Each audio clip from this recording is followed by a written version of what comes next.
ప్రియులారా, ఈ సమయంలో ఈరోజు నిజముగా ఒక ప్రత్యేకమైనటువంటి దినము. ఈరోజు పాస్టర్స్ దినోత్సవం. చాలా చోట్ల పాస్టర్స్ ప్రశంసా దినోత్సవ వేడుకలు జరుపుకుంటూ ఉన్నారు. వాస్తవానికి ప్రభునందు ప్రియులారా, 90వ దశకం ప్రారంభంలో క్రైస్తవ సంఘాలు పాస్టర్ ప్రశంస దినోత్సవం జరుపుకునే సంస్కృతిని ప్రారంభించాయి. దీన్ని మొదట మతాచార్యుల ప్రశంసల దినోత్సవం అని పిలిచేవారు. 1992లో హాల్మార్క్ కార్డులు మరియు 1994లో ఫోకస్ ఆన్ ది ఫ్యామిలీ ఈ అద్భుతమైన సాంప్రదాయాన్ని ప్రారంభించాయి. సాంకేతిక యొక్క ఆగమనంతో వాస్తవానికి ఈ సాధారణ ఆలోచన ప్రపంచవ్యాప్తంగా వ్యాపించింది మరియు ఇప్పుడు క్రైస్తవ సమాజంలో ఒక ముఖ్యమైన వేడుకగా మారింది. ఇది సాపేక్షంగా కొత్త సెలవు దినం అయినప్పటికీ ఈ సంఘటన బైబిల్ సంబంధమైనది మరియు పౌలు గారి లేఖనాలు వరకు తిరిగి గుర్తించవచ్చు. అది మొదటి తిమోతి గ్రంథంలో రాయబడింది 5వ అధ్యాయం 17వ వచనంలో, మంచిగా పరిపాలించే పెద్దలు ముఖ్యంగా బోధించడం మరియు బోధించడంలో శ్రమించే వారిని రెట్టింపు గౌరవానికి అర్హులుగా పరిగణించాలి. ముఖ్యంగా ఈ వచనంలో పౌలు గారు డబుల్ గౌరవం అనేటువంటి పదాలను ఉపయోగించాడు. ఇది ఈ నాయకులకు మన ప్రేమ మరియు ప్రశంసలను చూపించడంలో మనం మరింత కృషి చేయాల్సిన అవసరం ఉందని మనకు మరింత అభిప్రాయాన్ని ఇస్తుంది. ప్రస్తుతం ఈ పాస్టర్ ప్రశంస దినోత్సవం అక్టోబర్లోని ప్రతి 2వ ఆదివారం అధికారికంగా జరుపుకుంటారు. ఒక పెద్ద కుటుంబం వలె ప్రపంచవ్యాప్తంగా ఉన్న క్రైస్తవులు ఇప్పుడు మన పాస్టర్ల పట్ల ప్రేమ మరియు ప్రశంసలను వ్యక్తం చేయవచ్చు. మన పాస్టర్లను మనం ఎందుకు అభినందించాలి? ఇందులో మొదటి పాయింట్, పాస్టర్లు దేవుడు ఇచ్చిన నాయకులండి.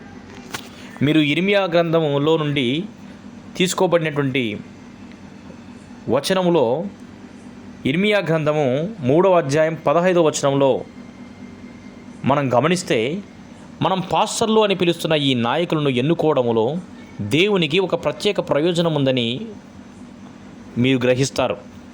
యేసు పరలోకానికి ఆరోహణమైనప్పుడు తన ప్రజల పట్ల యథార్థంగా శ్రద్ధ వహించే గొర్రెల కావలుగా ఉండేందుకు తనలాంటి హృదయం కొట్టుకునే వారిని కొందరిని ఎన్నుకున్నాడు. ఇర్మియా గ్రంథం 3:15లో, అప్పుడు నేను మీకు నా హృదయానికి తగిన కాపరులను ఇస్తాను, వారు జ్ఞానముతో మరియు అవగాహనతో మిమ్మల్ని నడిపిస్తారు అని బైబిల్ గ్రంథంలో రాయబడింది. ఈ ఎంపిక చేయబడిన వ్యక్తులు మన చర్చుల్లో పాస్టర్ అని పిలుస్తాం. దేవుడు ఎవరు మరియు ఆయన వాక్యం గురించి వారికి సరియైన మరియు లోతైన అవగాహన ఉన్నందున వారు దేవునిచో ఎన్నుకోబడ్డారు మరియు నియమించబడ్డారు. ఈ అవగాహనతో వారు ఏ పదవిలో ఉన్నప్పటికీ వారు దేవునిపై మరియు భగవంతునిపై మాత్రమే ఆధారపడగలరని వారికి తెలుసు.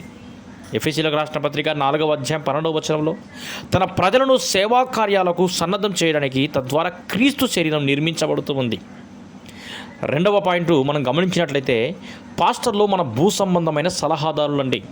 పాస్టర్లు కేవలం శిశువుల వలె దేవుని ప్రజలను జాగ్రత్తగా చూసుకోవడానికి మాత్రమే కాదు, వారు తమ రోజువారీ క్రైస్తవ నడకలో మరియు దేవునికి చేసేటువంటి సేవలో మరింత ప్రభావవంతంగా ఉండేలా దేవుని వాక్య జ్ఞానంతో వారిని సన్నద్ధం చేయాలని కూడా వారు ఆజ్ఞాపించబడ్డారు. ఎందుకంటే దేవుడు ప్రతి విశ్వాసికి ఎదుగుదలను కోరుకుంటాడు.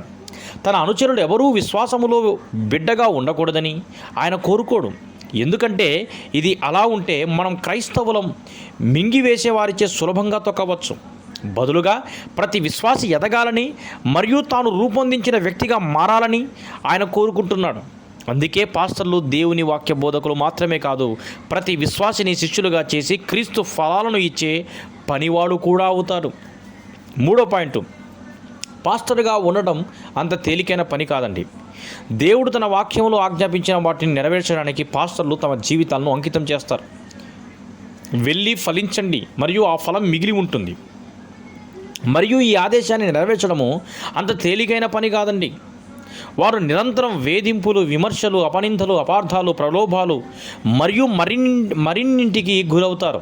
అయితే వీటన్నిటిని ఉన్నప్పటికీ వారు ఇప్పటికీ దేవుని వాక్యాన్ని హృదయపూర్వకంగా చేస్తారు. మీరు ఇంకా యేసును అంగీకరించని సమయం మీకు గుర్తుందా?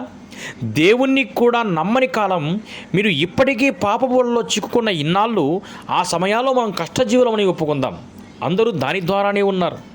అయినప్పటికీ మన పాస్టర్లు క్రీస్తు ప్రేమతో నిండి ఉన్నారు కాబట్టి వారు మనల్ని వదులుకోనందున మనం ఇప్పుడు మంచి వ్యక్తులు, మనం పాపులుగా ఉన్నప్పుడే మనల్ని ప్రేమించిన మన ప్రభు అయిన యేసుక్రీస్తు వరే.